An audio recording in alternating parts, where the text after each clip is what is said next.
Welcome back. This is Neurofeedback Foundation, Module 3, Brain Basics with Dr. Virginia Hatch-Pigott. This is Part 3. So we are now on to localization of functions of the brain. This is a really important topic. Most people know the story about Phineas Gage. And if you don't, here's a quick overview. Phineas Gage was a man who worked as a railroad construction foreman on the East Coast of the United States. He was using the tamping rod you see in this picture for packing an explosive and was distracted for a moment. A spark ignited the explosives and drove the bar through his cheek, eye, and skull, destroying his left frontal lobe. He was not expected to live. This, of course, was the year 1846, but he did. He became a medical curiosity, not only because he survived, but because friends and family said his personality completely changed. While his intelligence and memory were untouched, he went from a polite, upstanding member of the community to a surly, foul-mouthed man. This was the beginning of the study of the function of different parts of the brain.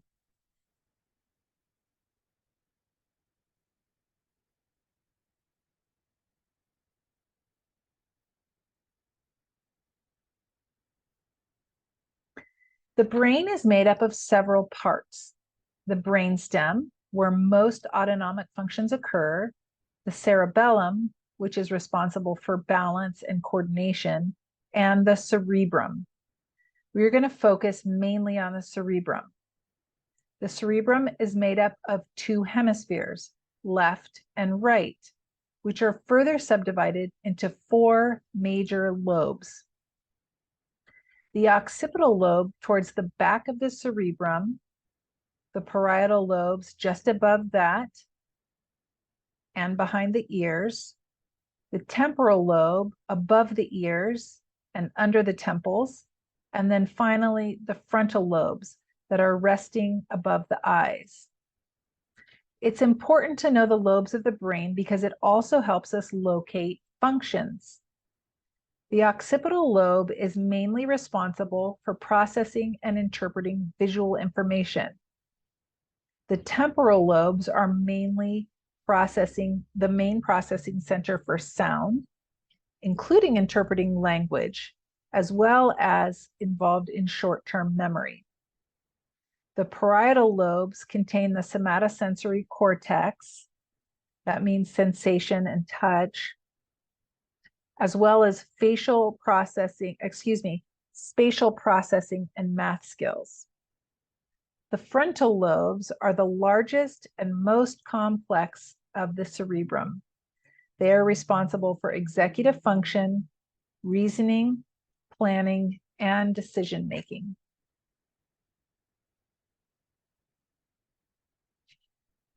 The outer layer of the cerebrum is called the cerebral cortex.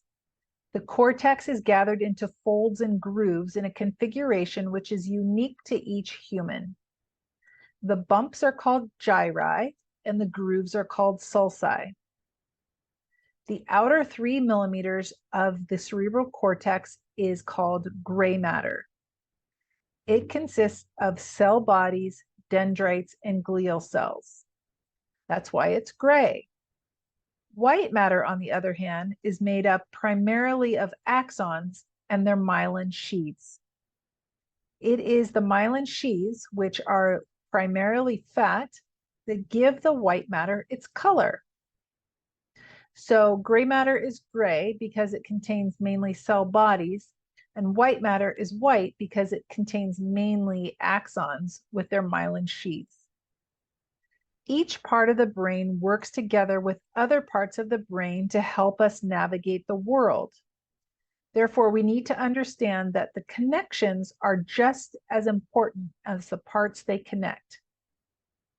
Neurofeedback can target connectivity as well as power. This beautiful picture is from the Human Connectome Project. I'm including it here just to highlight the importance of not just the power that we measure from the cerebral cortex, but the connectivity between different parts of the brain. The green you see in this picture is the anterolateral connections from front to back. The blue is up and down, in other words, from the top of the head to the limbic system, which is in the center of the brain. And the red is left to right, or connections that go between the left and right hemispheres. There are many researchers who believe that the primary dysfunction in autism spectrum disorder is connectivity. We also see a lot of dysfunction after head trauma in connectivity between different parts of the brain. We now have programs that help us train connectivity. We'll get to that more in later modules. I want to spend a little bit of time talking about the deeper structures. Just below the cerebrum and above the brainstem is the diencephalon. The diencephalon contains some very important structures.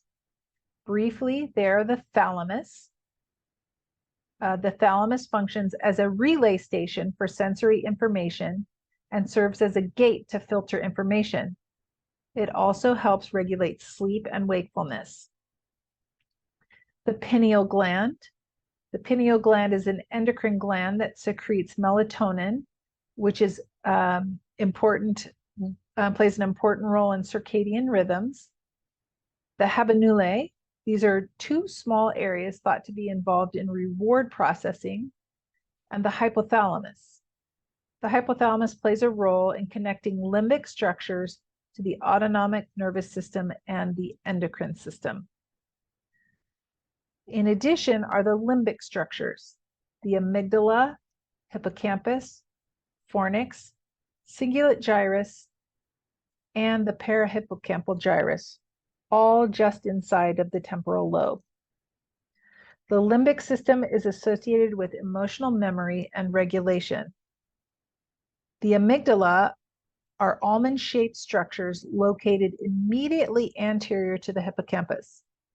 The main function of the amygdala is in emotional responses, including feelings of happiness, fear, anger, and anxiety. Researchers note a particularly powerful role in the conditioning of fear response.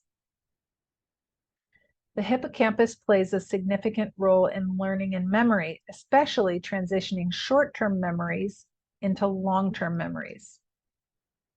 The fornix, just below the corpus callosum, is actually a bundle of white matter that connects the hippocampus to other subcortical structures.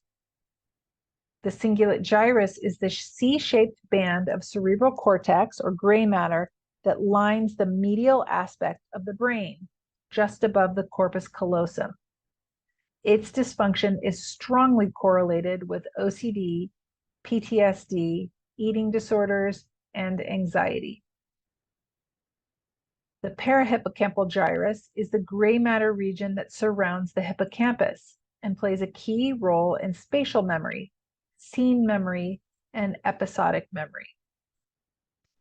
Finally, the fusiform gyrus lies just beneath the temporal lobes and plays a key role in object and facial recognition.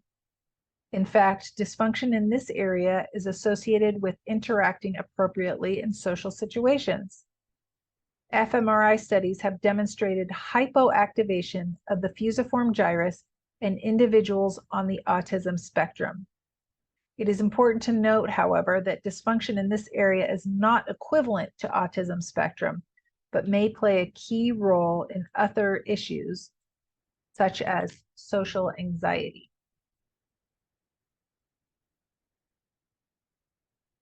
It seems obvious to say, but it should be said that the brain and the body are connected. This talk is limited to the brain. However, we must discuss the endocrine system at least briefly because of its particular importance to mental health practitioners. The hypothalamus and the pituitary gland comprise the command and control centers of the entire endocrine system, and they reside inside the brain. The primary endocrine glands are scattered throughout the body, and those are the thyroid, the parathyroid, the pancreas, the adrenal, and the pineal glands. The secondary endocrine glands include the gonads, the kidney, and the thymus. The hypothalamus connects the nervous system to the endocrine system. It receives messages from other areas of the brain and then translates them into hormones, or simply stated, chemical messengers. These hormones flow to the pituitary, where they may trigger the release of other hormones. The hormones released by the hypothalamus and the pituitary gland flow to all other endocrine glands. The pineal gland is a small pine cone-shaped and unpaired gland in the very center of the brain. At one time, it was thought to be the center of human consciousness. It's actually the gland that secretes melatonin and regulates our circadian rhythms. When it's dark, the pineal gland secretes melatonin. When light hits the retina, receptors in the eye send messages to the pineal gland to decrease melatonin production. The thyroid glands are just below the larynx in the neck. The thyroid gland secretes thyroxine, or T4, and triiodothyroxine, or T3, which increase the metabolism of glucose and proteins. The thyroid gland also secretes calcitonin, which causes calcium in the bloodstream to be deposited into the bones. The parathyroid glands are very small glands embedded into the thyroid on the posterior side. They secrete parathyroid hormone, which causes the release of calcium from the bones into the bloodstream, as well as the conservation of calcium by the kidneys. Of interest to most mental health professionals are the adrenal glands. They are a pair of upside-down cone-shaped glands that sit on top of each kidney. The adrenal glands are further divided into the outer cortex and the inner medulla. The outer cortex secretes multiple types of steroids, including cortisol, which helps control protein and glucose metabolism, especially during stress. The medulla is where epinephrine and norepinephrine are produced and are released in response to stress, what we call fight or flight. There are other endocrine structures which are very important for our survival, such as the pancreas, the gonads, and the kidneys, but further discussion is outside the scope of this talk. I encourage each of you to spend time and research the endocrine gland when you have time. This concludes Module 3, Part 3. Here are some references where you can go do a deeper dive if you would like to. Congratulations on finishing Module 3. Next up is the quiz.